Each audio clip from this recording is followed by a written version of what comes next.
We're recording episode 2, Feeble Neighbors. How you feeling? Pretty good, man. Pretty good. Pretty excited after getting the first one out of the way last week. Few things that I noticed, like how I talked to the camera like a fucking idiot there for a while. Yeah, you had your head tipped. It's like I'm doing an interview, and also I spent the other half doing this. Yes. So I'm gonna try to fix those things up. And that would make more people look at me, though. What's that? That would make more people look at me. Exactly, because you got the fucking bitchin' hair, and I'm the dead Clint Eastwood on. Yeah, exactly. I mean, you won, the genetics lottery. Oh, your thick head of hair, and your chiseled chin, and your nice body. God, asshole. Awkward opening. I mean, it is, but I'm also, not giving a fuck. No. Man, this is a work in progress. Yeah. I noticed a couple things, like when I'm talking, I'm like, You sound like dial-up internet. Yeah, dude, it sounds like dial-up internet anytime I'm trying to say anything. Yeah. So. I didn't hear any complaints, though, so that's the main thing. No. Keep going with it. We're going to do another episode or two, maybe, with just you and I having a chat. Yeah, and then we're going to line up a couple cool... Couple of debats. Couple of boys, yeah. Yeah. Maybe a couple of girls, too, eventually, but we'll see. No girls allowed. No girls allowed? No girls club? This is a no girls zone. Oh, my God. We just got canceled. I love how you keep saying that. We just got canceled. Canceled. From what? I don't know. Yeah, actually, that word's getting old, too. What's that? This whole cancel culture thing. Yeah. Yeah, it's a whole thing, man. It's like, how do you define cancel culture? If you were to explain to somebody what cancel culture means, because I know a lot of people don't have a fucking clue what it means. That's a good question. Cancel pretty culture. Vague question. Cancel. Well, what is it to be canceled? To be canceled. Well, I mean, there are a lot of people who have been in the entertainment industry. Yeah. British actor, I can't remember his name. This guy recently, he just starred in this really famous Netflix series, and he said some things that were, I guess, politically off-putting. Yes. To maybe a little not quite left-wing enough for some people, right? For sure. And the actual production, the show itself, just flat out canceled him. I say cancel, but again, cancel means literally canceled. To get fired, and I don't know what's happening even with the show anymore, right? There have been like... So is it mostly entertainment based? Well, the whole cancel culture thing is, I guess we'd say it is entertainment based because, I don't know, it's what we see. Exactly. We don't know about other people losing their jobs because they're not on our screens. You know? Exactly. I suppose. I don't know, but there's a lot of people, man. There were some other journalists that have been fired from their jobs. Well, kind of like what we were talking about last time with the Bobby Orr thing. Yeah. I mean, you think of it like somebody like Roseanne. I don't remember what she said, but it was pretty heinous, whatever she tweeted. It was pretty terrible. It was pretty terrible. Yep. I can't remember what she said or the context. Do you remember? Kind of. Yeah, but it was pretty bad. She's done that a lot, though, over the course of her career. Mm-hmm. And, you can look at it one of two ways. It's important to look at it both ways. It is. Which is what a lot of people don't really do anymore. Yeah. It's like, does she deserve nothing for the rest of her life? Does she deserve to keep going with her art?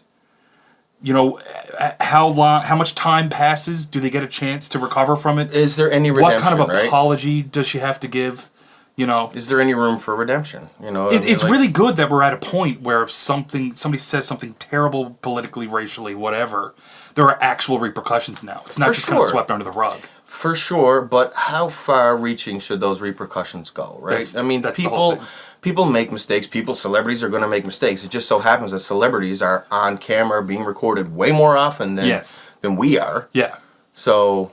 Well, we're doing a podcast right now at this moment, but exactly. Then most of us are, but it just gets captured, right? Yeah. I mean, I was thinking about something from what we talked about last time about how everyone has a video camera, right? Yes. Everyone's got a camera in their pocket.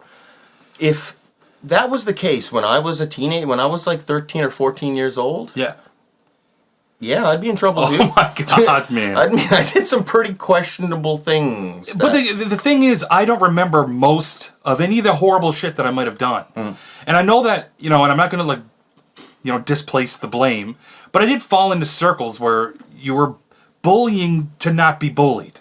Well, absolutely. And I think we all are guilty of having done that at some point, especially in school. Yeah. I mean, I think back at some of the things that I said to people, and I'm like, Jesus Christ, man. But it's crazy because I bump into people who were straight up dicks all the way through school. Just bullied everyone. Yep. And you meet them now, you're at the gas station, and they're just like, they come up to you and talk to you, butter would melt in their mouth kind of thing, right? Yeah. It's just like, they're just completely different people. Yep. But the way that I look at that is, they are different people. Yeah.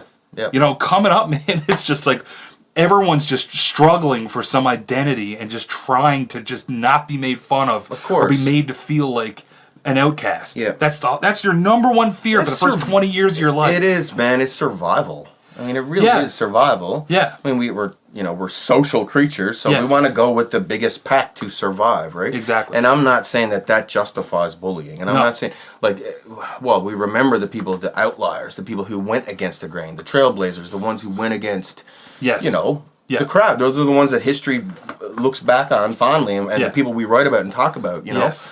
But for the most part, you do go with the crowd first. That's not how it goes, man. It's not. It's not. Really not. know? I mean, there are certain people who slip through the cracks, I think, and, you know, that does work out for them. But, you know, I remember, man, grade school was... Or doesn't work out for them until we go back and write about it in the exactly. in the future. Yeah, a future perspective is future perspective in different. hindsight. Exactly. Hindsight's kind to them, but like at the time they might have gotten the shit knocked out of them. Exactly. Right? Exactly. And but it's crazy because just thinking about, like, you know, older people, I guess, who have more wisdom, who tell you when you're growing up that, like, none of this shit that you're going through is going to matter. None of it's going to matter.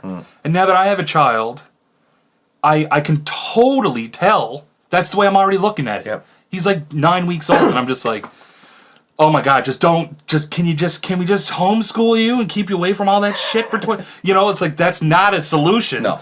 You gotta go through it. It shapes who you are as a human being. But it's like, it's a terrifying point in your life. And there's always struggles. Like when you get out of high school, then it's, what the fuck am I gonna do now? Well, you spend 15 years wandering like you and I. Yeah, well, yeah. Right. Yes. I mean, like,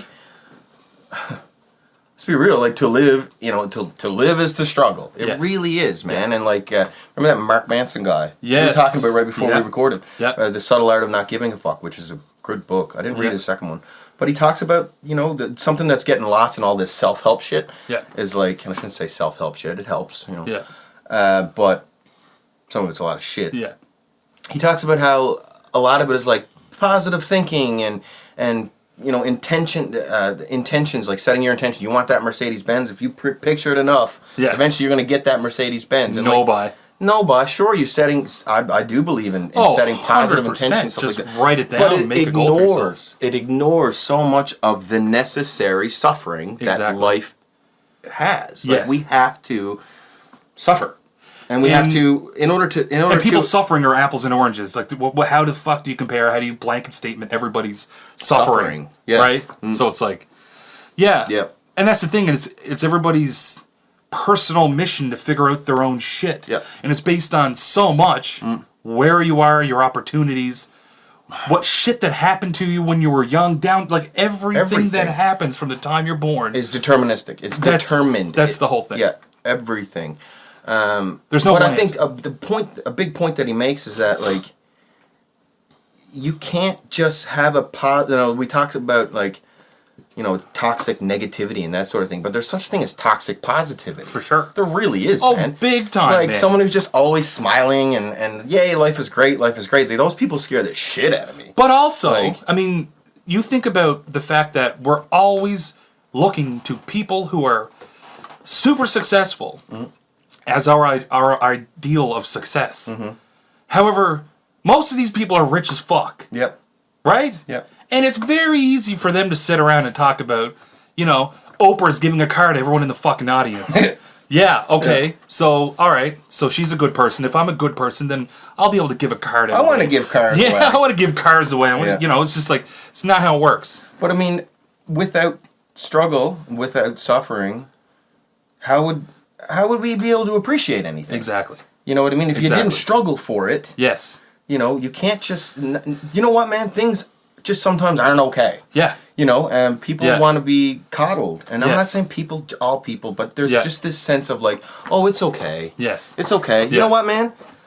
It's not fucking okay. No, it's not. You know, me feeling this way. And realizing that it's not okay is a huge fucking undertaking as a human being.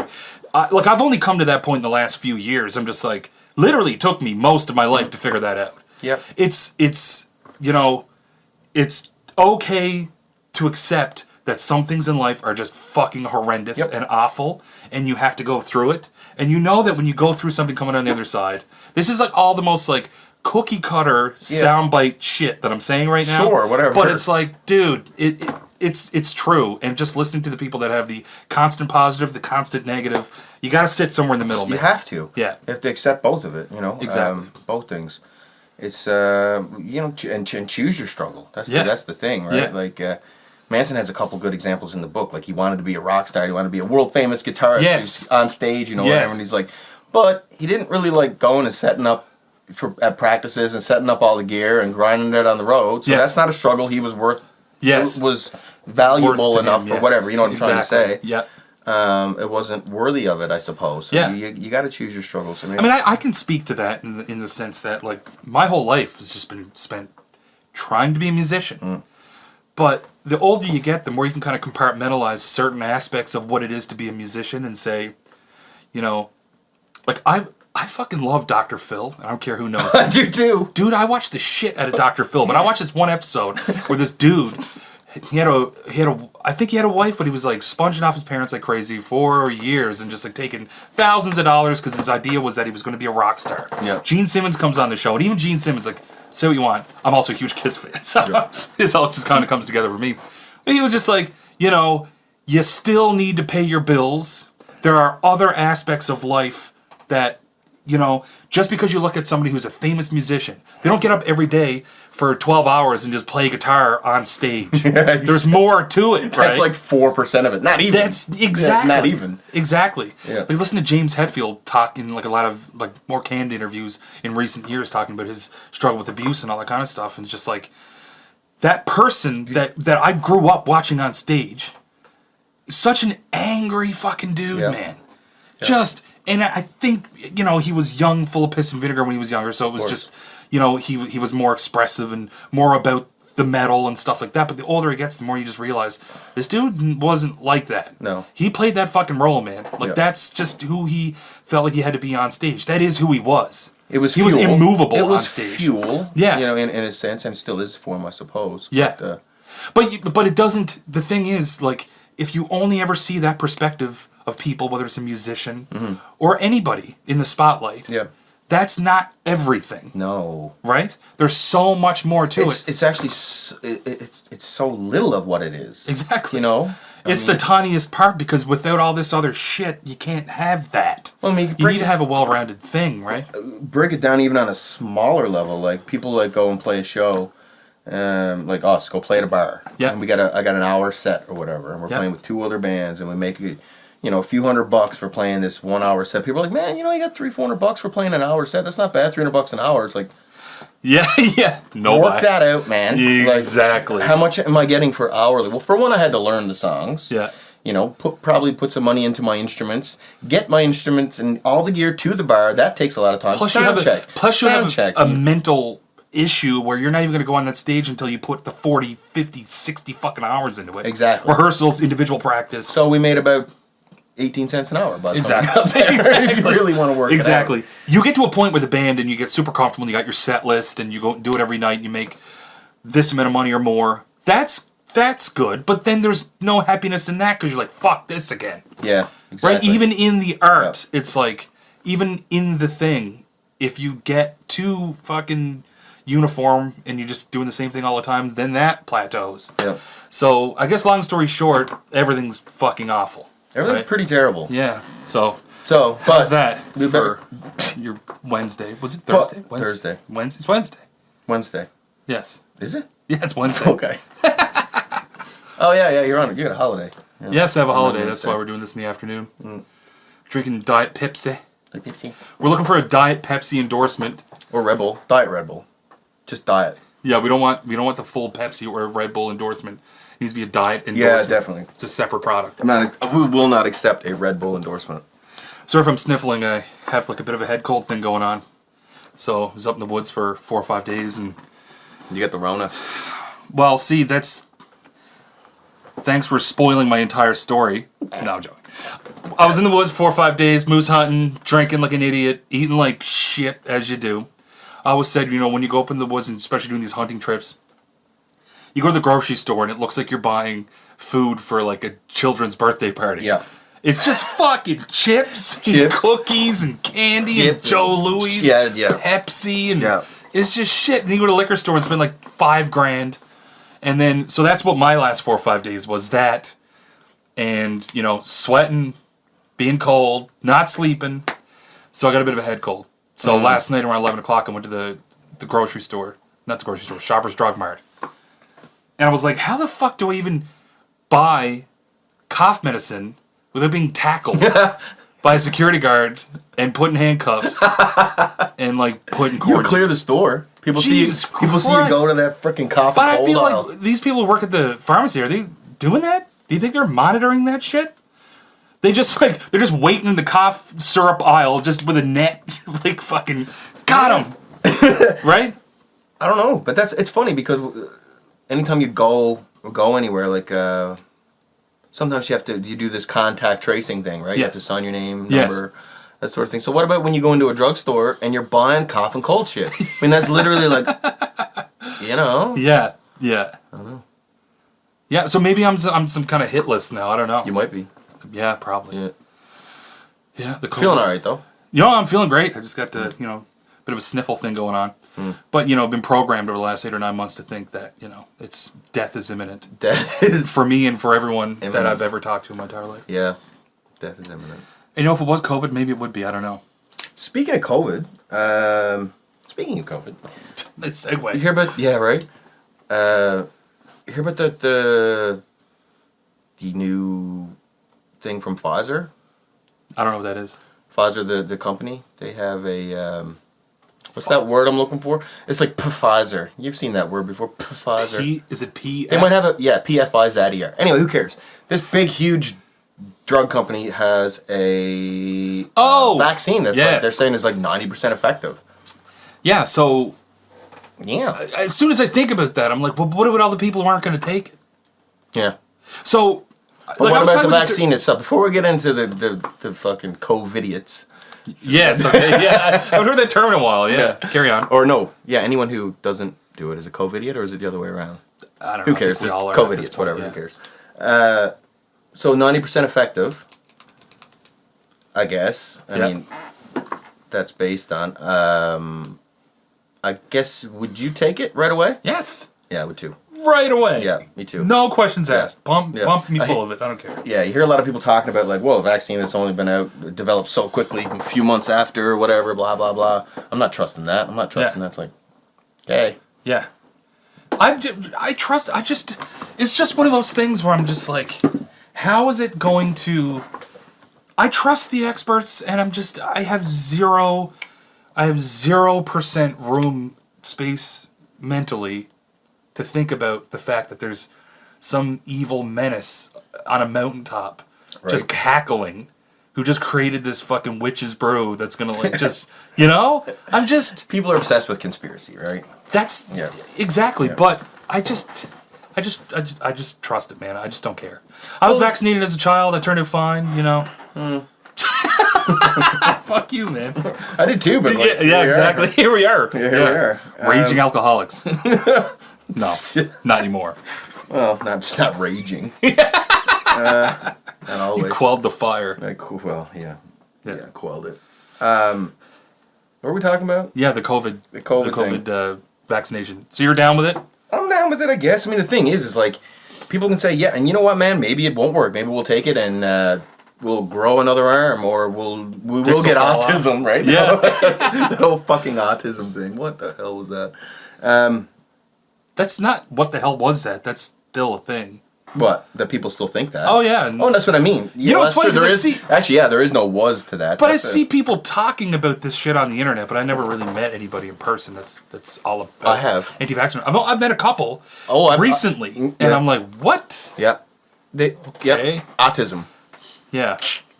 Right on. But the thing is... the thing is, I don't know anything about it. It literally could. Maybe. I don't have that information. But they don't fucking know either. Yeah, exactly. You know, like... So, yeah, it's just like the burden of proof's on you, motherfucker. Yeah, just like, where's your science? These doctors from wherever, Oxford and Harvard, and these, the highest paid, most intelligent researchers in the world are telling me that this works. and dude who saw an article on Twitter is telling me that it causes autism, right? Exactly. I'm going to go with that. But that's what I always go with. Yeah. You know? The thing is, man, there's not enough fucking time to go into every single thing. Like, where are you, man? What a life of complete fucking nihilism if you got to question every single thing that comes out, man. But it's so easy to fall into that. It is. And it's crazy because, there's a lot of people who have their one or two conspiracy theories. Yeah. But most people are like fucking 100% one way or 100% the other, I find. And it's like, Jesus Christ. I could have fell into that. Yeah. Dude, I watched Loose Change and Zeitgeist. Loose Change is the 9/11 one, and Zeitgeist was the fucking everything one. Yeah. And, man, I was like 15 when I watched that, and I was like, I gotta figure it out. Everything's fucked. Yeah. And that's it. Yeah, I don't... I was, for years, but again, when I was younger, more impressionable and looking for, like, the... Yeah. But I was definitely a conspiracy theorist, man. But the way that I think about it now, like, yes, there definitely are conspiracies, obviously. Yes. There are things that have turned out to be, even Alex Jones got a couple right. Crazy bastard. Yeah. He's a crazy bastard, though. Yeah. But yeah, like, I think that the people that they talk about who are putting together all these conspiracies, like political conspiracies and all that stuff, people who are that famous in the political scheme of things are way too fucking narcissistic to organize. Exactly. That's the part that I think about, right? Yeah. I just don't think that they could even organize if they wanted to. No, exactly. Yes, of course there are some conspiracies around, but I guess my point being about this whole vaccine thing and just a lot of other things is like we kind of just have to. Yeah. You kind of just got to be like, okay, I'll believe it because it's the best and only option for me to believe it. Exactly. You know what I mean? Exactly. If it turns out it wasn't right, then okay, we'll deal with that then. But this seems like... It's starting to sound a lot like religion. What's that? It's starting to sound a lot like the evolution versus religion debate. Yeah. But that's the way I've kind of, like, I've always been very hands-on, I guess, with my beliefs. I don't like to use that word. It's just, I've always been... I just need to, I don't know, I know that there's people out there studying around the clock to figure this shit out. And I put my faith in them. Yep. Right? It's just, that's just how I'm programmed as a human being. I've never been able to step outside of it. The older I get, I'm getting a little more, I guess, lenient with it. Because... Or you see the value in some of it. I will definitely see the value in it. Like, if we're talking about the religion thing. Like, I was raised in church. I was, I had my christening and all that stuff in Salvation Army Church, and I saw value in it then, and then I slowly lost value in it in my own life, and I just kind of reached a point where I was like, I got to figure something out, because all this shit is too crazy.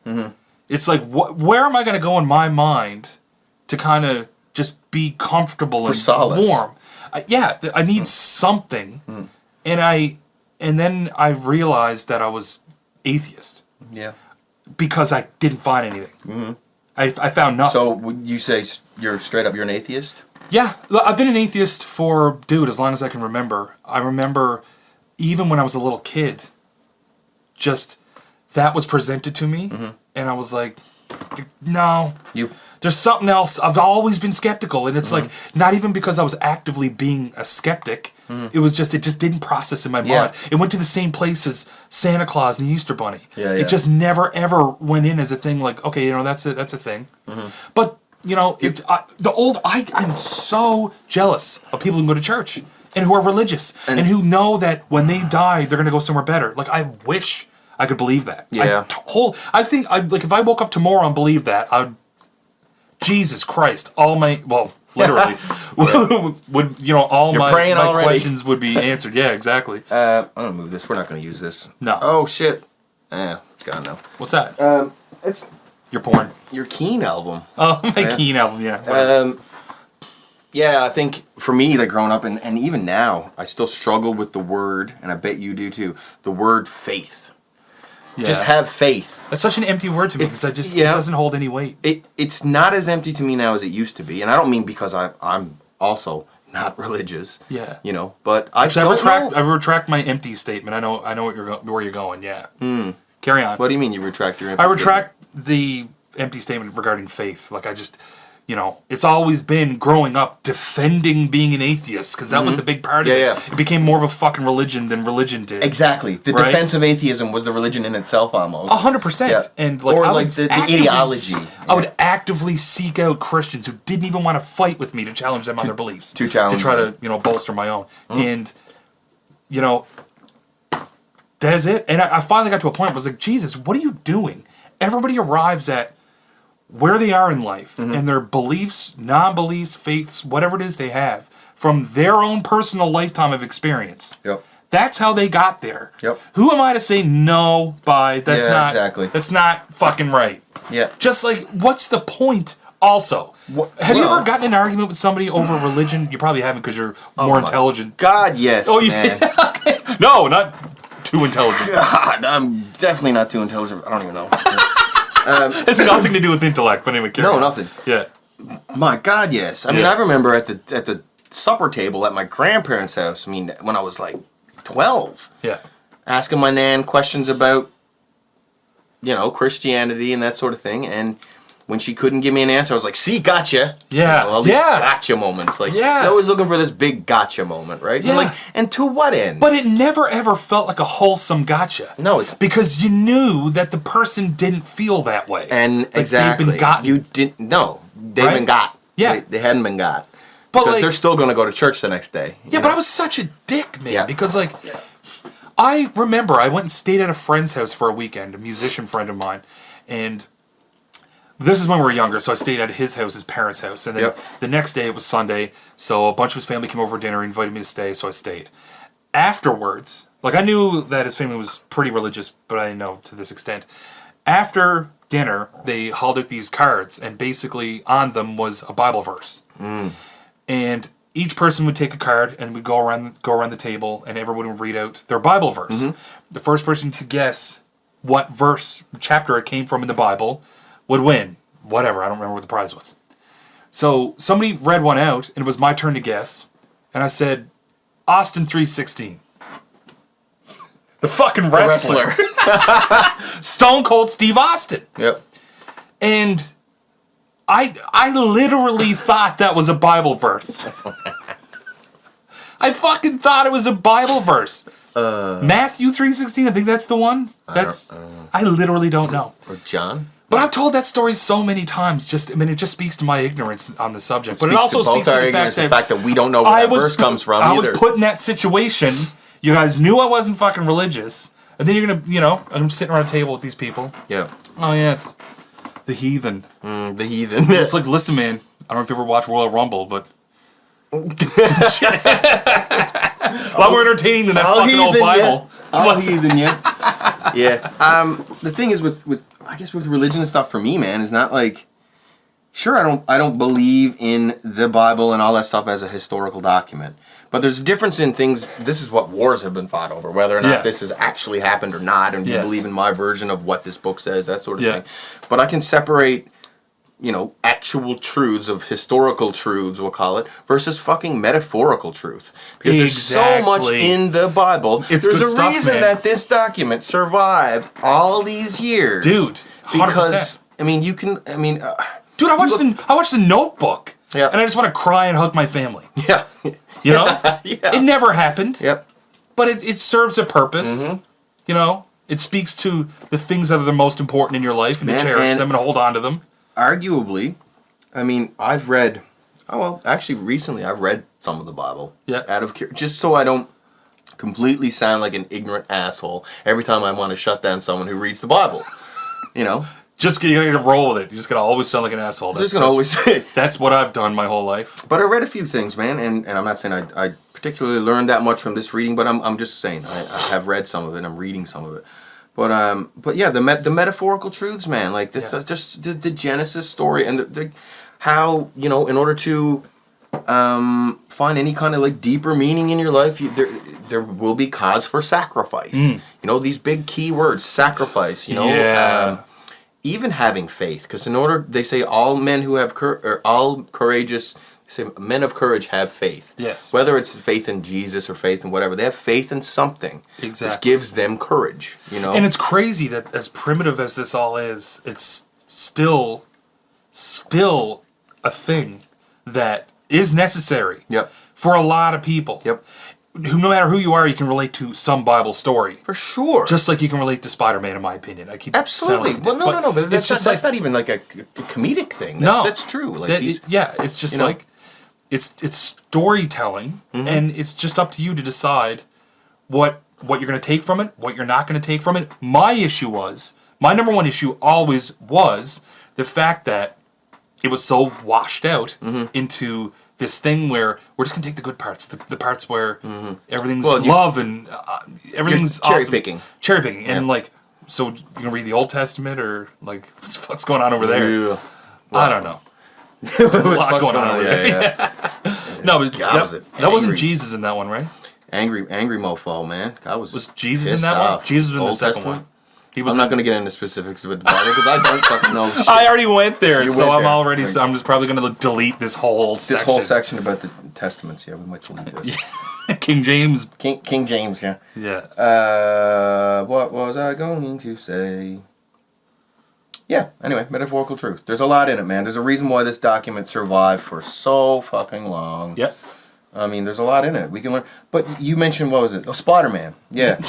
There we go. Segue. Yeah. No, but I'm not going to talk about Spider-Man, but I mean, like, you look at these comic books. Why are these stories, these narratives, so huge? Yeah. There's something in them that hits a part of us, that makes us feel something, you know? Big time. I mean, we're creatures of narrative. We want to have a nice story. We love the hero's journey. We love, we it's do true, though, man. And that's what's the hero's journey? I mean, so many stories, I guess, in the Bible probably have that whole tale of the hero's journey. Yes. And I mean, it speaks to, if you want to talk about it in modern, like, psychological terms, it would be like these various archetypes. You know what I mean? We love the archetype of the hero. We love the archetype of protagonist, antagonist, the whole, how it all comes together. Yeah. Good and evil. Coke and Pepsi. Coke and Pepsi. More Coke. But it's like if we discovered a book that was Lord of the Rings, you know, from 2,000 years ago, except it was written by a bunch of different people over a long period of time.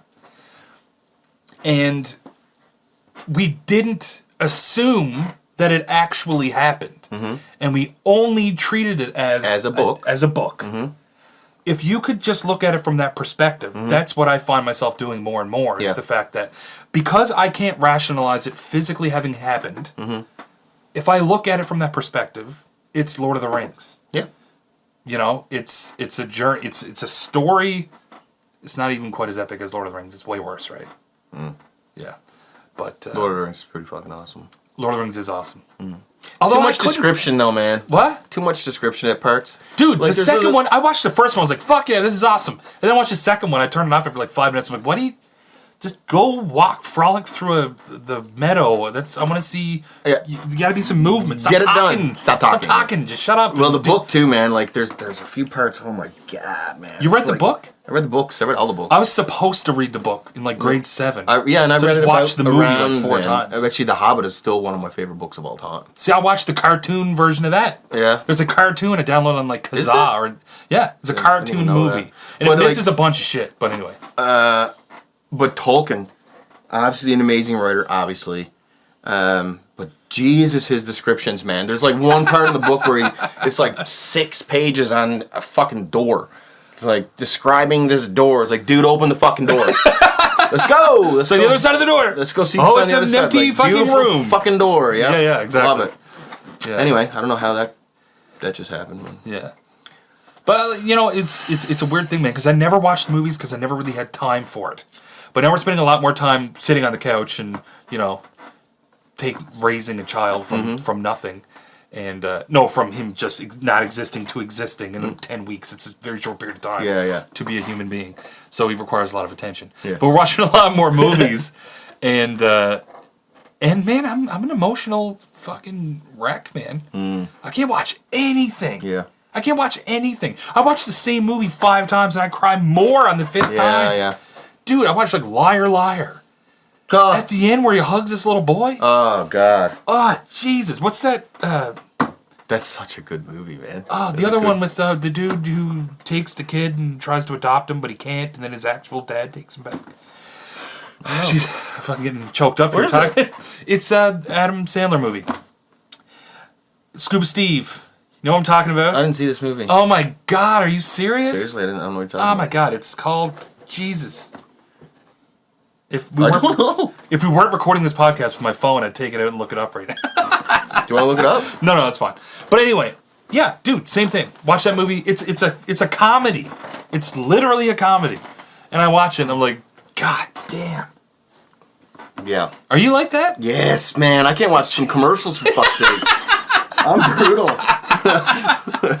What is that? You're just know. hypersensitive. I don't know. And it's not always. Sometimes I feel like I'm a little, I'm a little cooler than other times. But there are times when you're feeling. Dude, the first time I watched Notebook, I didn't just like have a few tears and like man up and whatever. Cry. I had to leave the room. Ugly cry. You have to pause this shit, so I go in the kitchen and cry into the sink. At the end of the movie. Oh, Jesus. God. Well, when they spoiler alert, when they die together. But that other part, the saddest part, was where he's finally getting through to her. And they're sat down, he's reading stories or something to her. And then all of a sudden she just forgets all of a sudden, everything just goes away. Yeah. And she gets up and she's like physically violent with him, pushes him away and starts screaming at him. And then like a single tear comes out of his eye. Yeah. And I'm like, no bye. Nope. No. Yeah. What a great movie. It was a great movie. It was really good. I don't care what anyone thinks, man. It's a damn good movie. Yeah, we're talking if about I could write anything like The Notebook. Yeah. Like watching This Is Us, the series on Netflix. I'm just slowly taking in a bit of that here and there. But nothing's even happened yet. They're just a loving, happy family. And I'm over here crying like a little bitch. Yeah. Yeah, no, nothing horrible's happened. Don't ruin it for me, but... Well, how far into it are you? Not very... I'm on a season. Oh. They're just kind of going back and forth between young and old, and everything's... Oh, man, you're in for Jesus. it. If you're feeling this particularly vulnerable right now, man, I don't know if I recommend this show. Especially, like, in November. Oh, man. We're already depressed enough. Jesus. I just, like, got home 2 days ago, and I just sat on the bed and cried for 2 hours. Yeah? Just for recreation. A recreational cry. Yeah. Not even about anything. No? My girlfriend's like, what are you crying about? I'm like, I don't fucking know, to be honest. I'm just having a moment. Can I have a moment? Really? It was all good. Yeah. I felt so much better after. Yeah. You got to embrace the sadness, man, because you'll always feel better in the end. I don't know what, physical, mental process kind of, happens at that point in time. True. But it is true, man. I used to, this is weird, but I remember it was like an ongoing, the last time I was in rehab, that was something that I always talked was like, we'd be hanging out, like the group of people that were there, and I'd be like, all right, guys, I'll be back in a minute. I got to go for a shower cry. That was just... Anyway, okay, cool. Literally, yeah, cool. Man. Cool, man. Yeah, all right. Go for a good old shower cry. Come back. All right, let's go. Did you bathe while you were crying? Or did you just hold your face sadly? I showered probably 4 or 5 times a day while I was at that center. Seriously. Your bag must have shriveled up. Yeah, I was pretty clean. No pun intended. Oh my God. That was actually pretty brilliant. It was. Yeah, it was good. Yeah, so we're vulnerable assholes. We're vulnerable assholes, and I think it's okay, man. I think it's stuff that we need to talk about. People need to talk about this kind of stuff. For sure. Speaking of, you just said like you had a moment where you were like vulnerable. Yes. You got upset. You cried. Yeah. I guess you left your family. You just had 4 or 5 pretty awesome days with your family. It was and then amazing. You came back and it was like... But it's crazy because in that moment, like I sat down, I was like, nothing's ever going to be okay ever again. Unless I can just relive that over and over and over and over and over and over. When you have like a really awesome experience. Yep. Dude, it's even like when I play music with the same group of people for 3 or 4 days, when that's over, like after we played like 3 or 4 shows together, I'm like, what am I going to do now? Oh, yeah. It's like you can't imagine your life before or after. Yeah. Right? I know exactly what you mean, man. I remember super deep personal connection. Fuck, man, I remember like playing at like a festival or even like the East Coast Music Awards. You go to play a bunch of showcases and that sort of thing. Excuse me. And you're playing and you're talking to all these like, I guess movers and shakers and all this shit. But like at the end of it, at the end, when you go home, there's this like who was it said to me? Like this Hollywood hangover. Because you're getting all this attention for so long. Yeah. But you have this like emotional hangover. Well, also like a hangover, but like natural physical hangover. Legit for days after, it's like, I'm just in my room. What am I going to do today? Like I don't know. Like I just had all this attention, right? I know. all these little dopamine hits for days, right? And now it's now the antibodies are all rushing in trying to pick up the pieces. Yeah. Yeah, but it's a real thing. It is. It really is. But like, you know, you live your day on a day-to-day basis, and you're going through. You got your routine. I'm very routine based. If I'm not, my brain wanders, man. Yep. I think we talked about this a little bit before, but the fact that like, if I have too much free time, I'm doing nothing. I'm not doing a goddamn thing. But if I'm super busy, I got my, you know, go to work, come home, you know, make dinner, whatever. If I have at least that, then I know I have this much time to get shit done. And I'll wind up being way more productive. Yeah. You know? I find too, like just setting yourself up structurally too. Like structure begets structure, and a task completed begets another task completed. Like lately, I've been struggling with motivation, man. Just like getting up and moving, like trying to, because exercise has always been such an important thing to me, and I've really, really been struggling with that. And when I don't have that, then I don't have the other things. Yes. But yesterday, for example, after a few days of complete lack of motivation, I forced myself to get up and do a small workout. I was like, I'll just work out for 15 minutes, which actually turned into like 35, 40 minutes. Yeah. And then after I did that, I went for a walk, and I went and did this thing. And then after I did that thing, I went and started an assignment for school. Yes. And then after I started an assignment for school, I made an appointment with my professor. So like one it's task the initial begets hurdle. Another. Yep. Once you get over that initial hurdle, man, it's a crazy thing. Being able to pick yourself up off the floor and say, fuck it, I'm going to go start it. Yep. If it doesn't work out, at least I tried. At least I started it. Yep. But starting is the hardest fucking part, man. Brilliant counselor said to me once, action first, motivation will follow.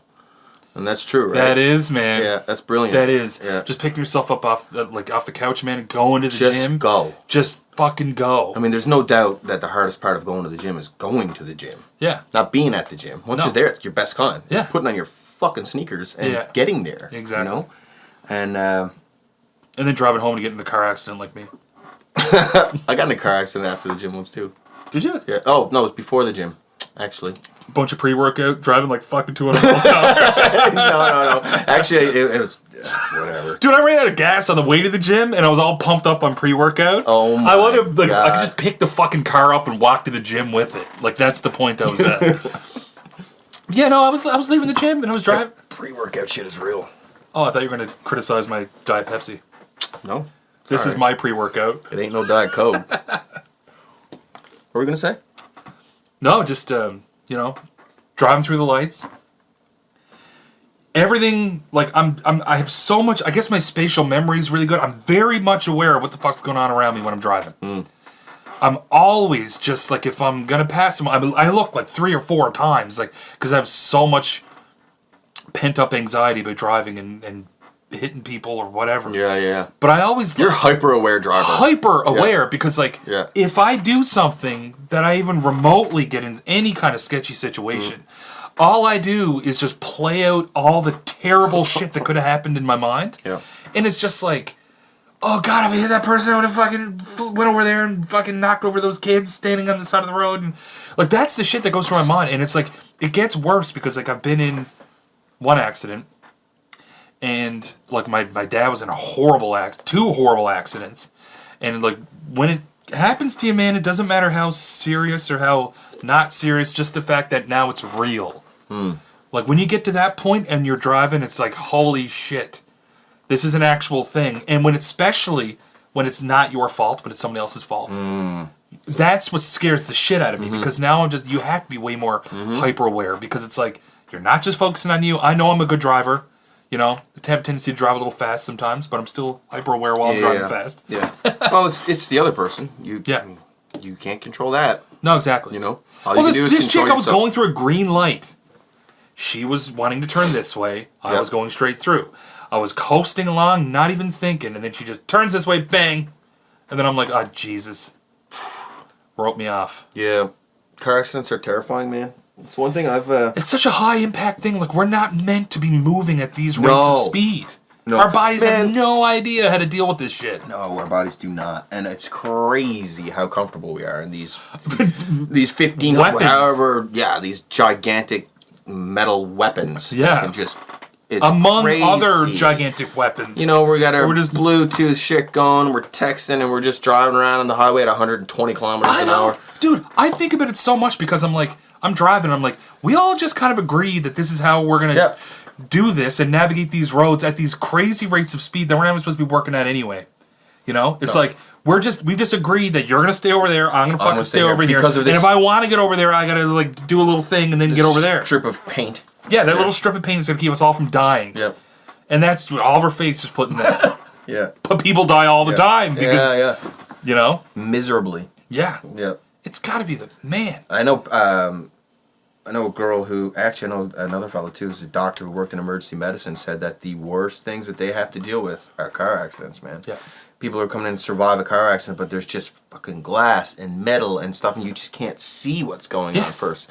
Like you don't even know where to start in cleaning. And to go from that speed to not moving at all, you like my dad will never ever be the same because of what happened to him. Like I think it was 4 or 5 years ago. But it's like he walked away from that. He got out and walked away from it. But like every tendon in his back is fucked. Yep. Everything. It's just like our bodies have no way to deal with that level of impact at those speeds. No. And God, yeah, cars just move so goddamn fast now, you know? Yeah. I mean, in the past, like, 100 years or whatever it was when the first car came out. I don't even remember. I don't even know when the first vehicle came out. Like 1985 or something. First car? Yeah. It was a Hyundai, wasn't it? Yeah. Fucking all accent. Nothing to do with that Ford guy. Yeah. But yeah, I mean, our cars do 180 kilometers an hour now, right? Or plus, you know. Yeah. Some can rip, man. But I wonder, like, I have horrible... Everybody I talk to has road rage. But I kind of got to a point where I realized, we need road rage. Mm-hmm. You're fucking taking everybody's life in your hands by making these stupid decisions. Yeah. Mm-hmm. That's the reason why you get triggered when that shit happens. That's why I want to get out and flip your fucking car over with my bare hands. When you do that, because you could have killed me, you could have killed them, you could have killed... everyone in this car. Exactly. It's like, don't be a dumbass, distracted fucking... I understand road rage, too. At the same time, there is a point where you got to balance it, because that rage can distract you from you being the responsible one after, right? Well, you always hear stories the part. Or like following somebody and then getting out and beating the shit out of them. I had some experience with that. Road rage. Oh, yeah, you told me about that. Yeah, I'm not going to get into any details. No, that's fine. Maybe that's somewhere in my psyche told me to bring that up. I don't know. Can we edit this out?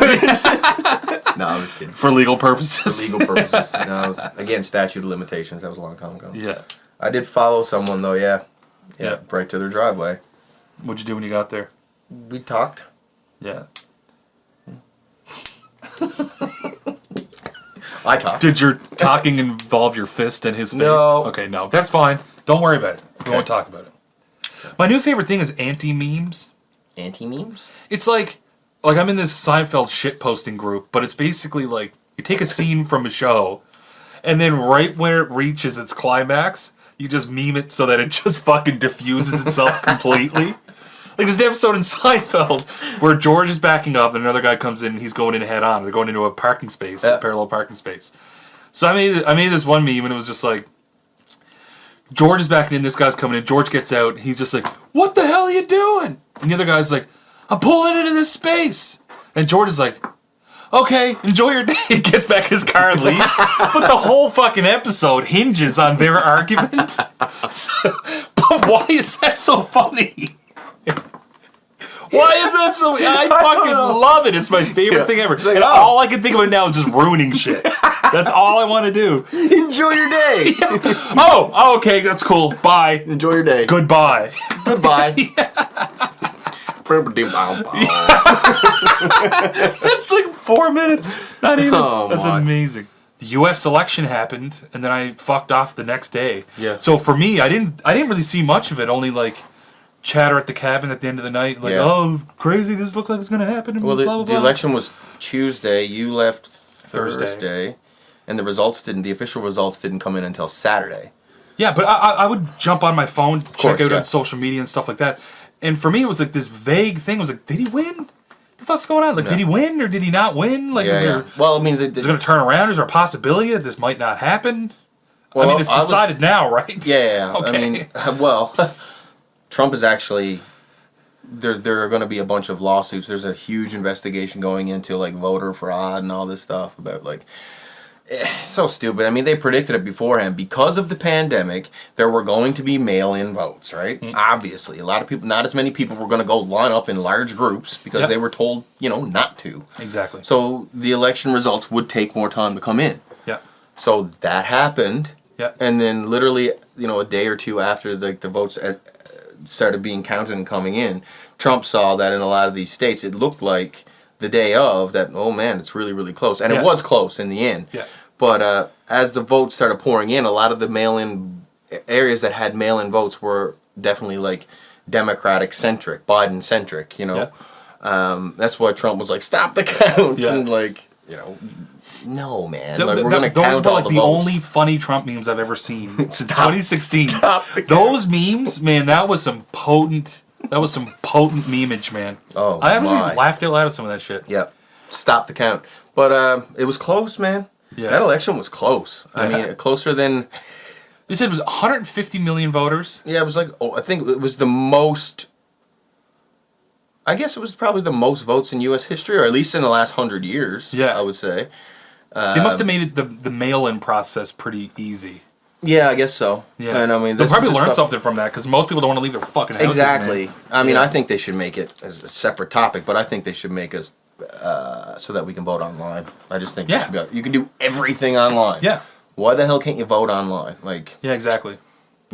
But man, it was predicted, it was projected that Biden was going to win, and he won. But it was closer than people thought, man. I know. And it's a terrifying thing because, it just looked like it was going to be a landslide in the opposite direction, but it very much wasn't a landslide. It was not a landslide. I mean, Trump had over 70 million people voted for him. Yeah. He actually increased his votes from 2016 by 3 million votes. That's bananas. That's insane. Yeah. Regardless of what we think, you're just looking at numbers. Like, that's just talking about numbers. That's literally numbers. It's just numbers. He had over 70 million. Maybe when all these lawsuits go through, they'll realize that, he got fucking way less. Maybe. Wouldn't that be hilarious? Well, it's funny because he said he wanted to stop the count in some areas, but then keep the count going. Yeah. Others, right? I'll win it over here. Keep that shit going. Bud. Yeah, keep that shit going. I don't expect, I don't know. What do I know? But I don't expect anything's really going to come of it. No. I think Trump is just like, in a weird way, he's gonna work on this because next year there's gonna be like Trump TV. Yeah, exactly. I bet you, man, that's what he's gonna do. Can you Trump, imagine? I'm telling you, man. Oh my god, I haven't thought about It's gonna be Trump the TV. aftermath. When he finally fucking sits down and accepts that this is over. Cha-ching. Yeah, right. Cha-ching. But it's crazy, man, because I don't know. I'm like apolitical. I'm not apolitical. I have my, where I stand, I guess, on certain subjects, and that pushes me in whatever direction. But when I look at Joe Biden, like I didn't watch any of the debates, didn't watch any of that shit. But when I look at him, I just see a shell of a human being. He is like so underwhelming as a human being, because that's all I'm looking at. Yeah. He's such an underwhelming candidate. He's He's just an old white dude, and I look at him like he's talking. It's like everything's a script. I don't know. I just can't. Yeah. And obviously it is. Literally it kind of is. Yeah, it is kind of a script. But I mean, to be clear, if I was an American right now, and I was there for the U.S. election, I would have voted for Biden. Yeah. Because for me, it would just been environment. Yeah. Who's looking at the environment? Yeah. Biden is. Yeah. Biden's got my vote. Exactly. I mean, Trump is obviously a terrible human. I mean, he's just indecent on every level whatsoever, right? He's someone who's just, you can't trust him. He's got no manners. He's just, whatever. But again, for that, all that aside, I would have voted for Biden straight up for environmental reasons. This is the most crucial thing, I think, in our modern times right now, is like the toll we're taking on the environment. But besides all that, you mentioned like Joe. He's just one of the most uninspiring people, I think. He really is, man. The guy's been a politician. He's literally not Trump. That's his. That was the whole campaign, man. Yeah. Not Trump. Yeah, because fuck this guy. Yeah. Orange man bad. Yes. Orange Booga man. booga. Ooga booga, orange man bad. And yeah, he is. I don't disagree with Orange it. man is bad. Orange man's really bad. But like, what's your platform? Exactly. I don't know. Man, we it's funny how we spend so much time talking about U.S. news, and how little we know about Canadian politics. Yeah. But at the same time, I mean, let's be real. It is arguably the biggest superpower in the world. For sure. Maybe not China. China probably is, but China. Yeah. But yeah, crazy. That's my crazy. contribution to this conversation. China. Saying China. But he got 3 million more votes than he did in 2016. Exactly. Of all the bad shit that this guy's done in the last 4 years, he got more votes. Yeah. Not less. Yeah. So, again, speaking completely from a mathematical standpoint, that is fucking bananas. Mm-hmm. Because, like, and we kind of talked about this on the last podcast about, like, just, you know, the social media rabbit holes and how it's kind of tailored to echo chambers. The echo chambers. We all have our own echo chamber, regardless of if you think you do or not. But it's like, all I've seen is horrible negative shit about this guy. Mm-hmm. And then for the election to be that close, it's like, man, do I need to, like, do I have blinders on? Do I need to see? You didn't put them on. No. Someone else put them on. Yeah, exactly. You know what I mean? Yeah. Someone else put those blinders on for you. Yeah. You know, and because I don't see, like, any time I see anything that's like there's a Trump supporter on any post, any kind of news article or anything like that, they're just annihilated, ripped apart. Ripped pieces. That's all I see. Yep. That's all I see. So to see that these numbers are like this, I'm like, that just doesn't work out. No. It just doesn't work out. I think there was a when they take these polls in the beginning, I think there's some weight to the idea that people aren't honest about it. There were a lot of closet Trump voters, man. Yeah. And I mean, there's some things that, you know, that I... Was there like 30 million closet Trump voters? Like, yeah, there was a lot, so? man. I mean, some of the demographics in which he increased his vote were not predicted, let me tell you, man. And if Eddie anyone Murphy, wants to look it up, there's a website, Pew Research, PEW Research. Yeah. That is the place to find your votes and all your like actual statistics. You know? And that's where I looked it up, and I couldn't believe like some of the stuff that I saw. Like in the LGBTQ community, he increased his vote. African American community, he increased his vote. Okay, now how does that? That doesn't even what? Yeah. Increased? Increased. I correct me if I'm wrong. Add a comment or something underneath this if I'm wrong, but I think he actually did. Yeah, because there's no benefit to you to make that shit up. No. Exactly. I don't care. Whatever. Yeah. I mean, it was a little disheartening, you know, in a weird way, you know, to see that he got like most of the Latino vote. Yeah. What? Yes, man. Yeah. Okay, no, something. But now that there was some money that was invested into the Latino community prior to yada yada. Of course, there's always a reason for this stuff. Yes, you know? of course. But those are some interesting statistics. Like Eddie Murphy said in Delirious, man, it was like white people getting drunk and going and voting for Jesse Jackson is a goof. Yeah. And then we were like, I voted for Jesse Jackson. Next day, he fucking won. You know? Yeah. Yeah, so I don't know. I don't know, man. Those maybe the mail-in vote thing made it easier for people to just be at home in their echo chamber. It did. They weren't going out, you know, standing in a lineup, talking to people, having any last-minute changes in you know, where they're aiming. I don't know. Yep. Maybe people in general are all home now. There's you know, gatherings and stuff are way less and less and that kind of thing. So it's less people. It's a pandemic, right? Like, So they're forced to stay home. Therefore, what they're being fed is, as we talked about a million fucking times. Yeah. You know? They're fed what gets them to click. And what gets them to click is the things that feed into their echo chamber. But what's crazy is that it still worked out that he got voted out. It still happened, regardless of if it was... Oh, he gone. He gone. Right? Yeah. So, for me, I was just like, fuck that. Yeah, Jesus. man. Me too. I had that kind of moment. I really don't even, like I said, again, I'm very, you know, juvenile in my knowledge of politics, but I was still just like, Jesus Christ. No. At least you don't have to hear that fucking name every day. Well, right? You know what, man? Just get the passive guy in there so nobody cares about him. Yeah. So I can just go back to living my life. I mean, Kamala Harris is going to be president anyway. I don't think Joe's going to get through 4 years, man.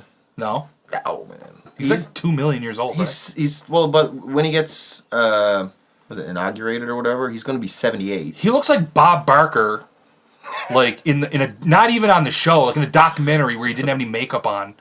Like, he just looks awful. I mean, he looks great because, you know, they got him done up and stuff like that, but it's just like, I don't know. He's just so fucking old, man. It's so crazy because I think about, like, my grandfather being the president. That's literally what it is. Yep. And, like, you know. No buy. Yeah. It's just... I mean, I would totally elect either of my grandparents over. Oh, man, I would... No bias there. Oh, but over Donald Trump? No, just over... Oh, you would just elect them? Yeah, of course. Because they're my family. Well, yeah, of course. But... I can't have a political conversation, man. I'm too dumb. No, you're not, man. Everyone's got a political opinion. Do no they? matter what you research. Yes. Obviously. 70... Never mind. Oh. But that's something, too. Like, the 70 million people that voted for Trump, there's this thing, and I know we see it in our news feeds and stuff on Facebook and stuff. There's a lot of people going to Trump rallies, and what's the name of that guy? He's going around to Trump rallies and, like, making everyone look stupid. Oh, what's his name? Sacha Baron Cohen? No, well, yeah, he's a prime example. And I mean, that shit's funny. You know, some guys who are like, who blame 9/11 on, like, Barack Obama. It's like, I don't know what he was doing that day. It's like, what do you mean, 19 years ago? Yeah. When he wasn't president? Like, when he was a young man, you know? Anyway, but yeah, and some of that stuff is funny, but let's not make the mistake, or like, not that it's big for us, but yeah, that 70 million of those people are stupid people. Yeah. They're not all stupid people, man. Exactly. Like, they're not. I think when it comes down to it, people vote with their wallets first and foremost. People vote with their wallets. Let's be real here. Yep. Again, I would have voted for Biden, but there are cases to be made for not voting for Biden. There's so many people who can compartmentalize the Trump thing where he's a huge asshole and all that stuff, and they just say from an economic standpoint, he produces jobs, he's done this. Yeah. Fuck all this other stuff. He's done this. And there's other people who are just, it's an emotional thing. Yep. And they're like, whatever he's doing does not matter. To me, that's all I see. It's either people look at it, they ignore him as a human being, focus solely on the politics and the economics behind it, or vice versa. And you know, it is what it is. Trump was there to be a politician. Huge asshole. Whatever else you want to say about him. But, like, that was his job. And there's a lot of people out there who can just say, that's how I'm going to gauge this person. Yep. And that's how a lot of people, like you talked about the Latino vote and stuff like that, who are, like you said, like, voting with their wallets, I guess. Man, that's... I don't care. I don't know if that's... I don't know. Yeah. That's just my theory. I think that people vote with their wallets. They vote with their bank account. Like, if that's... I mean, let's be real. Like, we can be political philosophers all we want, but be first a man and then a philosopher, you know? Yeah, exactly. You know? Anyway, Trump, he's an interesting bird. I don't think he's going away. Like I just said about the Trump TV thing, man, mark it down. I'm saying it officially now. There's going to be Trump TV. It's going to be this crazy fucking right-wing thing that feeds into the... Imagine how many people before he was elected president who just knew him as just like the rich guy. Who might have saw on TV at some point. Fired. Now there's 70 million people who support him as a human being. As a human. Yep. So, like, no matter what he does now, it's going to be successful. Yeah. Yeah. Because he didn't take a salary as president, right? Is that one of his things? Yeah. What is that, like $40,000 a year? Yeah, something like that. I don't know. How much is it? I don't know. 500,000? Yeah, it's nothing substantial. Substantial. I remember when Jerry Seinfeld did his Comedians in Cars Getting Coffee with Barack Obama when he was the president. And Jerry even made that comment during the thing. He was like, you know, I make way more money. Right? And I was just like, no, but he makes a shitload more money than the president of the United States. Oh, of course. There's not very much. Jerry Seinfeld, too. Yeah. But no, I don't know, it's $500,000? Something like that. Yeah. But at the same time, okay. I would take it. That's half the amount of stress. Jesus, man. Do you see how much that Barack aged over 8 years, man? Holy gentle Jesus. Trump didn't. Man, I don't know if he looks better. Because they're just like pumping him up on speed and painting his face orange every day. Also, get out there. But to me, it just shows the level of like, I don't give a shit about anything except Trump. Yeah, you know, like Trump cares about Trump. He doesn't he's not worried about anybody. I'm interested to see if he does age substantially in the next like year and a half. I bet you, He'll probably just die. It's like funny. That's probably what's gonna happen. His heart's just like this the whole time because he's just like. Look at Trump in 2016 and look at Trump like today. It's the same. Same fucking dude. It's the same. Now the guy's covered in paint and fake hair. What is that? I don't know. I never asked that question. I've never actually gotten an answer as to why he's orange. Is it? Why is he orange? But like, you have so much fucking money. There should be some technology that can tan you and not better look than like that. a pumpkin. Like it's weird. Maybe he likes it. Is it like a kidney disease? I don't know. I don't know. But anyway, he looks like shit. Do you know he doesn't drink? He's never drank. Never drank. No, I think he does drugs. I think he's currently a drug addict. But like, I do.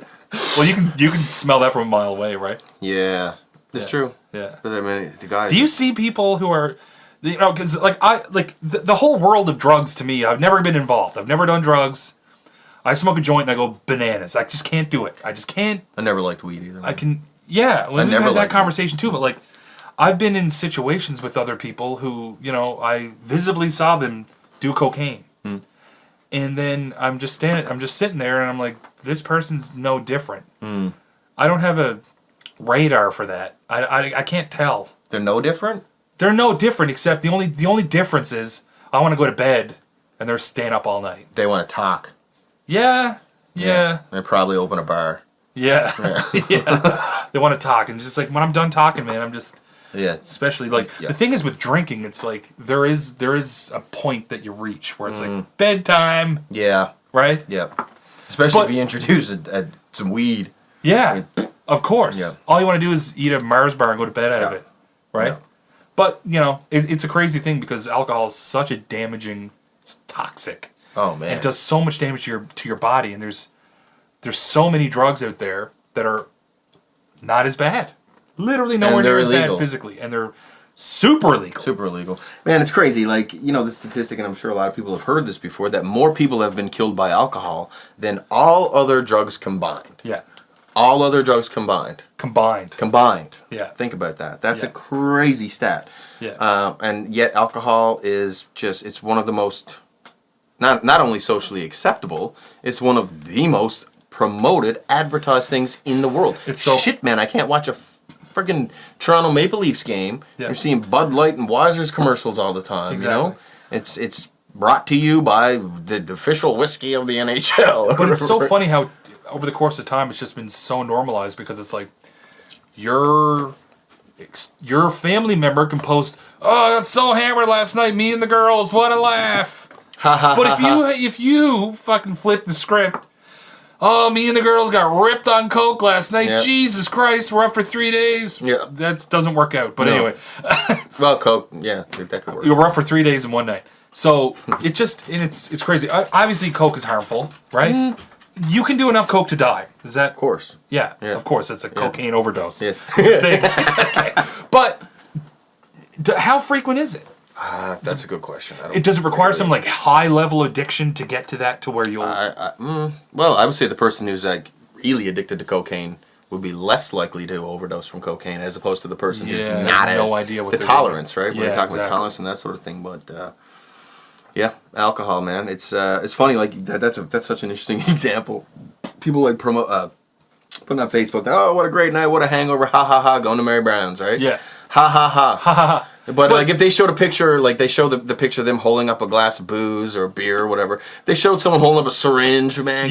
Whapped last night on some good brown, like good brown, not the shitty stuff. But it's funny because weed's been legal in Canada now for what, 3 years, 2 or 3 years, a while, yeah, something like that. But it's like that is still frowned upon. Yep. You don't post a picture of yourself smoking a big joint. A lot of people do. Some people do, but then you see it and you're like, ooh. I know, there's still a part of there's still a part of us that's like, Jesus, well, it's been illegal for our whole lives. Edgy. Yeah, but it shouldn't be. No. It shouldn't be. It's way, like, dude, I go to Tweed and, buy some weed. And I walk in there and it's like... What are you at? The most... I, like, feel way not cool enough to be in there or intelligent enough. I feel like I walk in there and I'm like, I'm here to buy draws? What? What the fuck's going on? Like... This is not the environment anyone's ever been in to do this before. I don't want to go in my little plastic case sealed up by the government. Here to buy some marijuana and discuss discuss postmodernism. Yes, exactly. Yeah. Sir, you don't have to whisper. You're buying what? What kind of weed do you want, man? It's funny. It's funny. There still is that stigma. I mean, and I don't know how long it's going to take, man. Because like I got a few friends on social media that are like they work for companies. They're pushing it. I'm like, yes, I want it to be normalized. I want it to be a thing where because I know so many. It's loosened up a lot, man. A lot of people. You didn't realize. I know I didn't realize how many people smoke weed until it got legalized here. Oh man. And then it was like I take the dog for a walk, and every second house... Smell weed. Smell weed. I know. I hate it. I don't like it. I don't like weed. I don't either. I got no problem with it whatsoever. Dude, it's like religion for me. I wish I could do it. Yeah. Because I feel like I'm a high-strung person. You know, my brain operates at 700 billion miles an hour.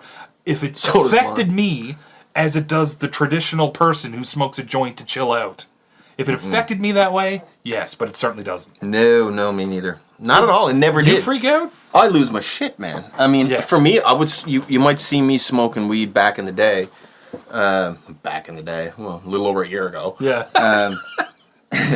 But if I was smoking a draw, it's because I had enough booze in me to kind of outweigh the anxiety of the weed. I never would ever would smoke weed on its own. And if I had, I'd probably be alone in the woods with a fishing pole. Yeah. You know what I mean? So I didn't have that. Yeah. But I immediately get anxious. But alcohol and weed are both downers. How the fuck do they have such opposite effects?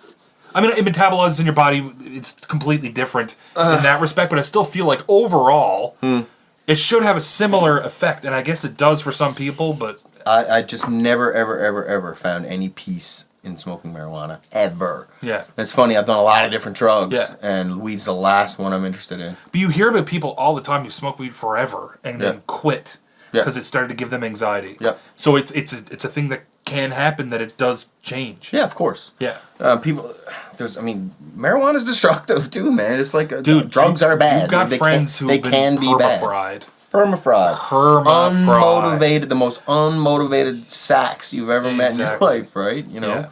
Well, I don't know why we just kind of wrote weed off as not being destructive or addictive or anything like that. Like, I know some people who literally use it in lieu of antidepressants and shit like that. Yeah, for sure. But that's 99% of any... But like any drug, a drug has good and bad things, you know? Like, it's prescribed for something, you know what I mean? Like, but it's ruining this person's life. Yeah, like, I mean, a lot of people were prescribed, Percocet or whatever because they need Percocet. Maybe Percocet's a bad example. I mean, some people do need it, Percocet or whatever. Okay, Adderall. Yeah. I mean, a lot of people are more and more now, actually. It's probably like 40% more in the last so many years are prescribed Adderall and Ritalin than they were like 10 years ago or whatever. Yeah. Random stat. But Adderall works, I guess, for some people. But it didn't work for me very well. No. I abused the shit out of it. Yeah. You know?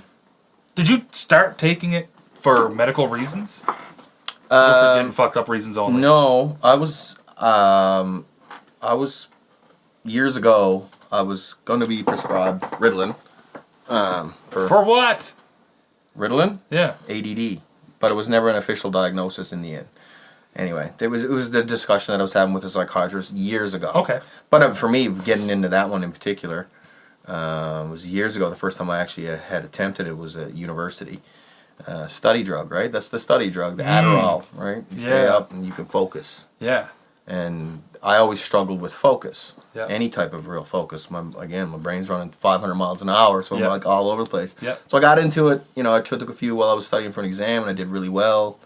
And it didn't just happen then. It was like that was always something. Like it happened a few times while I was in university, and then years later, I got reintroduced to it. Anyway. Yeah. Yeah. But as far as I'm concerned, when it comes to drugs in general, I'll abuse any drug, man. Yeah. Basically. Well, it's weird. I never knew that you did drugs. I never knew it, and I hung around with you. Yeah. When you were at not your peak, because at that point, no, I didn't talk to you. No. Yeah. You didn't talk to me. I didn't talk to anybody. No, that's what I mean. Yeah. But like, I never ever saw it. But and it's just a terrifying thing to think that that is a pretty common occurrence that people get so their threshold for intake is so high that they're able to function. Oh, yeah. With ungodly amounts in their system, right? And I won't get into too many details about that because I could. Yeah, for sure. But I was for a while was a fairly high functioning addict and alcoholic. Yeah. And not so much the booze in certain situations because you can smell booze. Yeah. So you do the other thing that you can't smell. Right? I have a highly addictive personality, and I guess I can just thank Jesus that I didn't ever stumble down that path. Mm-hmm. You know. Yeah, But it is, you told me so many stories, and it just absolutely blows my mind every time because I'm just like, man, like there's so many different levels of what people consider a problem, but then you hear that's the Josh story, and I'm like, wow. I know I got into some pretty dark places, but I mean, and everybody's I'm dead inside. I certainly was. Dead-eye noble. Moly. Yeah. But I, you know, got yourself out of it. I won't say, yeah, I got myself out of it. I am currently clean. Yeah. Knock wood. Clean for today, man. Yeah. Might use tomorrow, but not today. Yeah. And I'll just keep saying that as long as I need to, you know? Yeah. It really is one day at a time, man, for this kind of thing. And it's not like I'm in this mad struggle every day to not do drugs. You know what I mean? It does get a little bit easier, I suppose, over time. Yeah. But it is a thing that I can never take for granted, right? Yeah. I have to do certain things to not go and soothe myself. Yes. With drugs and alcohol. That's right? it. Yeah, that's the whole thing. You're just trying to quell something. Quell something. And it's like, you get that fear. It's like, oh my God. If I don't do the thing, then I can't deal with whatever the fuck's going on. Yeah. But like when you were able to kind of stand outside of that and look at it and say, why do I feel that way? Yeah. You don't have to do that. No. Most people don't have to destroy themselves to just push away this feeling. Yeah. And everybody's feeling is something different, caused by something different, or just they inherently, have in their minds. It's just, how they were raised. It could be a chemical imbalance. God knows. It's just a little bit of a lot of things, maybe. Yeah. You know what I mean? But everybody's situation's different. Everybody's so different, and we use, I guess, drugs for different reasons. And there's nothing wrong, man. I wish I could use successfully. I wish I could drink successfully. And by successfully, I mean have a few drinks with the boys at a hockey game, go home, go to bed out of it. Yeah. I'm not that person. No, exactly. I'm not that person. No. And I, maybe at a point in my life, I was kind of more of that person. Yeah. But there was always something in me that always felt this unsettled yearning when I was drinking or doing drugs. Like, I got to get somewhere else. I gotta do something else. Like, what's the next thing? What's the next thing? What's the next thing? Exactly. Because that switch goes on. Yeah. And I'm like, that's something I've always struggled with, man, with alcohol especially. It's just one of those things where we talked about before, like needing to arrive at something. Get somewhere. You're just always expecting that at some point, 2 more drinks and this crazy spontaneous party is going to erupt. And everything's going to be amazing. And you're going to arrive. Be on stage with my guitar and everything's going to be wicked, right? Mm-hmm.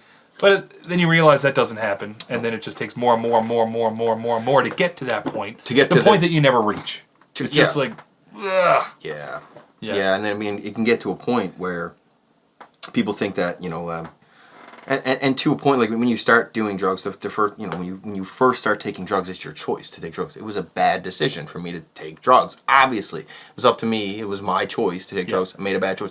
But it can really, and it does get to a point for millions of people where you're literally using drugs against your own will. Yes. And that's a dark, dark place, man. Yeah. Let me tell you, that's a dark place. That point in time before you do it, where you know that it's like killing you, and you just do it anyway. Then as soon as you get over that hump, then you're like, okay, now I'm back. I've gone on like 2-3 day run where I'm just like partying, not partying by yourself, partying by myself with fishing rod.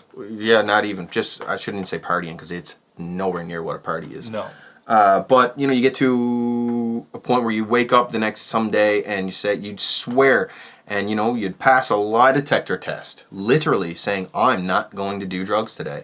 Before the day's out, you're doing drugs. Yeah. You literally would have passed that test saying, there's no way I'm going to use today. There's no way I'm going to drink today. Yeah. And then 4 hours later, sun nuts. Tipping over the horizon. And Yep. But anyway. It's a weird thing. It's a thing that a lot of people struggle with, man. It's something that we see a lot as musicians. In our circles. Yeah. It's creative circles. There's definitely a correlation between, the arts community and drugs and alcohol, man. Yeah. Obviously. That's been a thing for years. There's a few of these like amoebas, like people that I know in the music scene that don't do anything. Yeah. They can go to a show, they can sing, they can get off stage and just take it all in and enjoy it and drive home. I know a few of those too, yeah. And if some of those people probably also, they can just do it, but there are others that recognize they can't drink. Yes. If they drink, it ruins it for them. And God love them. But when you get into the habit, man, of doing that when you're on stage, the further you get away from doing that on stage and not doing it on stage, it makes it really fucking hard to do it without the thing. Without the thing. Because it's just like, now I'm scared. Now, in order for me to be that person, I need to be 5, 6, 7 drinks deep. Daddy's Little Helper. Yeah, right? Like what was it? Is that a Rolling Stone song? Mama's Little Helper? What's this? Mama's Little Helper? I don't know. I thought that was just a cringy reference you just made. Mama's Little Helper. Who wrote that song? Anyway. Santa's Little Helper. That's The Simpsons, right? The dog. Is that what you're looking for? Yeah, that's it. Okay. Yeah, that's it. Okay. No, there's a song. Anyway, Makes Mama's sense. Little Helper. Yeah. Yep. But yeah. I question. Yeah. I know we're going on here today, man. It's good. I know we see these things like Bell Let's Talk. You know. Yeah. Do you think there is still? I know there is in the addiction community with just addicts. Me saying I'm an addict. I'm an addict. I'm an addict. I will always be an addict. I'm just an addict in recovery, and that's the way that I have to look at it in order to keep myself safe. Yeah. But do you think, aside from the whole addiction thing, you really think there is a stigma still around mental health and that sort of thing? Oh my God, Yeah? yes. I mean, I do too. I know that's kind of a duh question, but like... Well, it's a weird thing because everybody is conscious of it now, and it Yeah. seems like everybody... It's almost like sometimes it gets washed out because anytime anybody has a life struggle, it's anxiety, it's depression, Yeah. it's this or it's that. But it's good, I think, by and large, that now it's recognized as an actual thing. Yeah. Yeah. You know, at least we've gotten to that point. Yes. Where, like, I've got friends where I can literally just message and be like, man, I can't do it tonight. I'm having the worst night of my life. Yeah. Whereas 10 years ago, they'd be like, what the fuck off. Well, There's going to be a time with this podcast that's Yeah, going to happen. for sure. Like, we're supposed to record that. Dude, I just can't do it. I just can't do it. I just can't do it. I just can't do it. And I don't know why I feared being able to not say that my whole life. It's like, I would rather do anything than go to this rehearsal tonight because I Yeah. just literally can't pick myself up off the couch to go do it. Yep. I can't do it. I'm just fucking terrified of the world, and I just need to be in my own little Yeah. safe place tonight. I hope, well, me and you, I hope we do keep that conversation open.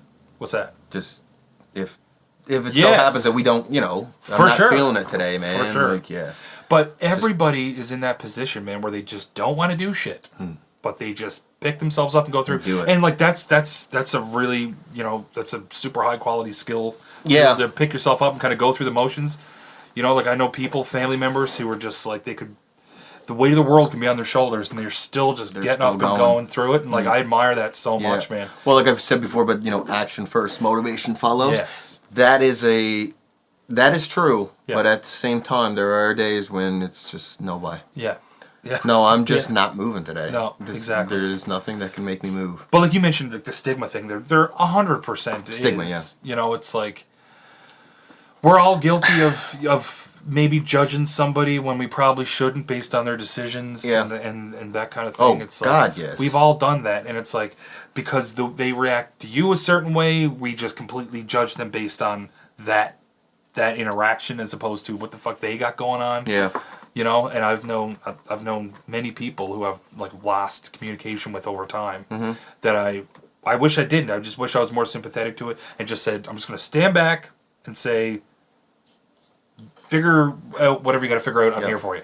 Yes. You know? Exactly. And I never really did that before, but it's becoming more of a thing, and I feel like more people are kind of getting on that train. I hope so. Like I know we have that Bell Let's Talk Day, that one day where everyone's just like, you know, cool. It's awareness and it's raising money and Sure. good. But what is awareness? Yeah. This is something that like Then what? Then what? Yeah. See, that's the only thing that I've ever, you know, and I don't know much about it, but it just seems like one day. But it seems like the one day is spent. Everybody who posts about it is just like, this can't just be one day. It has to be more. And then it's then not. the day's gone because The day's Bell gone, is not doing it the next day. And their intentions are good in saying that. 100%. For sure. Because they're right. That's what I'm saying. Like, it should be something that's more openly talked about. But it seems like, you know, through the course of history, a lot of things were swept under the rug. Of course. Because you just think about, like, your grandparents. Did you think they got anxiety and depression? Yes. Of but did they course. fucking deal with it? No. They just pull Dealt their pants with it. up and fucking raise your kids, because if you don't, they're going to starve to death. Yeah. You know? Yeah. And then there were cases where people were, I guess, had some, well, what we could now diagnose as something. Yes. Before couldn't be diagnosed, and Yeah. then it's like, oh, he's just a bit off. Yeah. You know what I mean? He's up in his room, can't come in. He's an eccentric, right? Yeah. Like Well, growing up, that's what it was. He's a bit off. He's a bit off. Yeah. And, like, you know, there was the special needs class. Yeah. Where there was something, you know, inherently wrong mentally or physically or whatever. And then there was people who were just a little bit off. Yeah. Who got picked on brutally and, you know. Brutal. Brutal. It's absolutely brutal. But, you know, at least we're at a point now where I hope that the younger demographic is kind of learning some of this stuff. I think they are. Sure that in the schools it's not like... At the same time, on the flip side of this, there's something to be said about...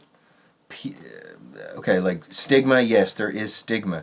But you just kind of touched on it, like people saying they can't do things because they have anxiety or they can't do things because they suffer from depression, that sort of thing. There's a certain demographic that also uses that to get out of things too, man. For sure. You know what I mean? Like, I'm having a day. It's like, you having a day or are you just fucking lazy? Yeah. You know? There are people who are abusing it, of course. Like, people are going to abuse everything. Yeah, you know? exactly. But it's like, I know somebody who has actual OCD. Mm-hmm. And I learned a lot from him just from him putting out awareness. It's probably the same person. Probably.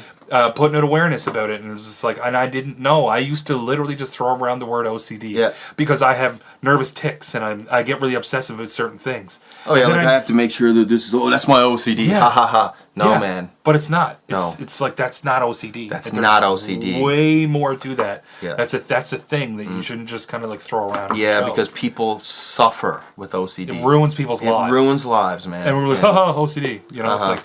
No buy. No. And but that's an example where awareness worked. Yeah. Because I don't even use that word now.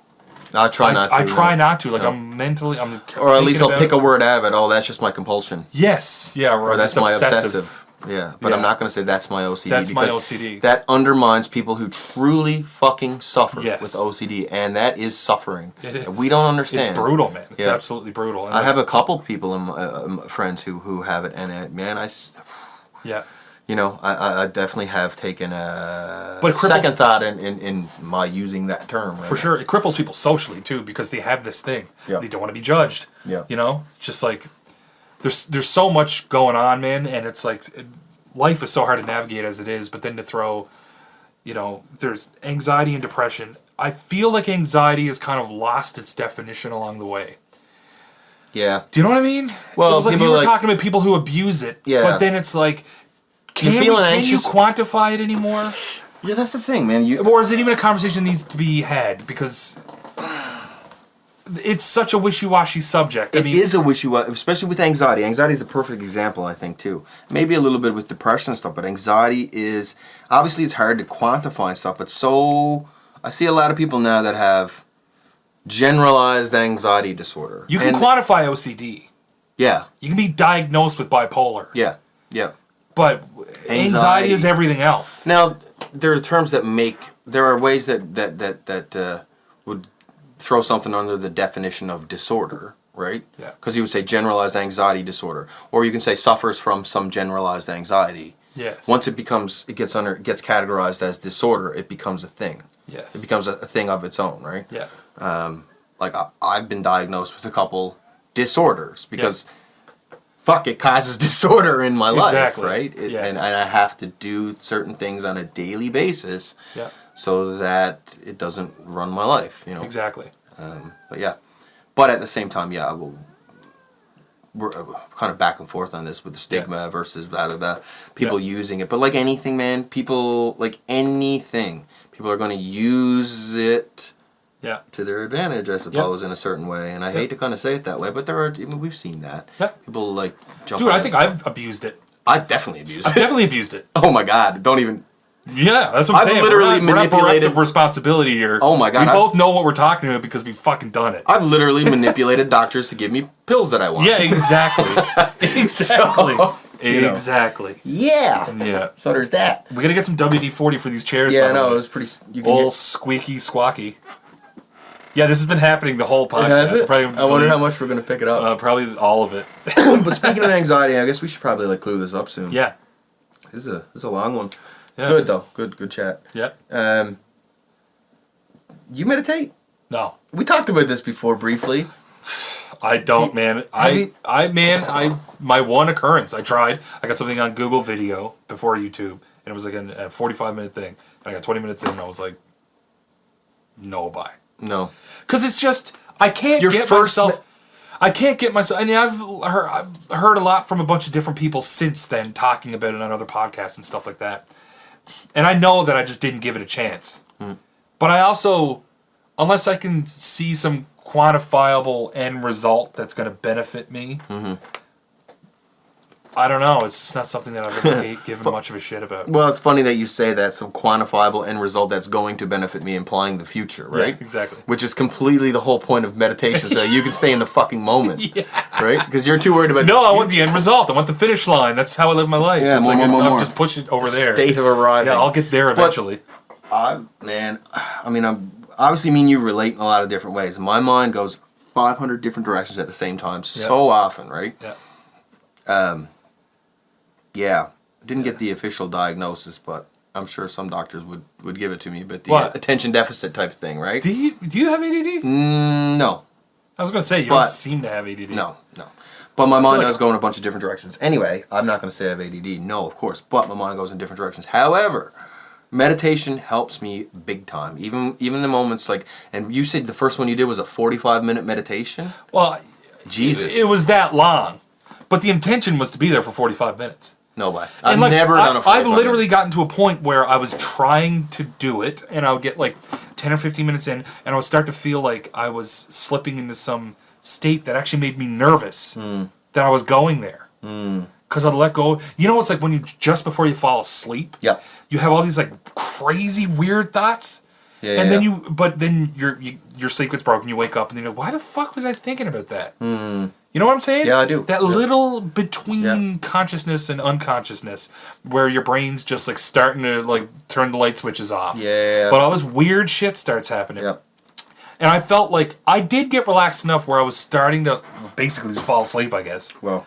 And is that meditation? Just like snore my fucking balls off for like an Technically, hour? no. You should feel a little more awake and alert when you're done, right? So, you're going to hit a sense of, I don't know, man, I'm definitely not the guy to be fucking talking about meditation. I guess with a really, 9-week-old baby, my meditation's just going to be fucking going to bed out of it. Well, yeah. I do find meditation, like, helpful, man. Like, for me, I'm still with the YouTube. The brain clarity, like, that's, like, if I could find some of that, or give me all of that. Clarity, for me, it's about, like, checking in with myself. Yeah. You know, you're taking a few minutes to literally just focus on my breath. Yeah. And like, you know, I do some like breathing techniques and that sort of thing. And again, I rarely go beyond 10, 15-minute meditation because I just can't do it. Yeah. After that long, okay, like I need to be doing something else. Exactly. But it does help me, like get in and center, you know, find out like, for me more than anything, and I don't know other people can relate to this or not, it's just a way, take 10 minutes, 15 minutes of my day to check in with myself. Yeah. To just see how I'm doing, to really just relax the muscles in my face and my shoulders, and like that's an interesting thing because I feel like 99% of every day for me is just like, God, the fear's rushing in, push it away, do something physical, fucking, not physical like working out, just like move, keep moving, move. Yeah, like stopping and thinking is a terrifying concept. And the thing is, I find people there's this like.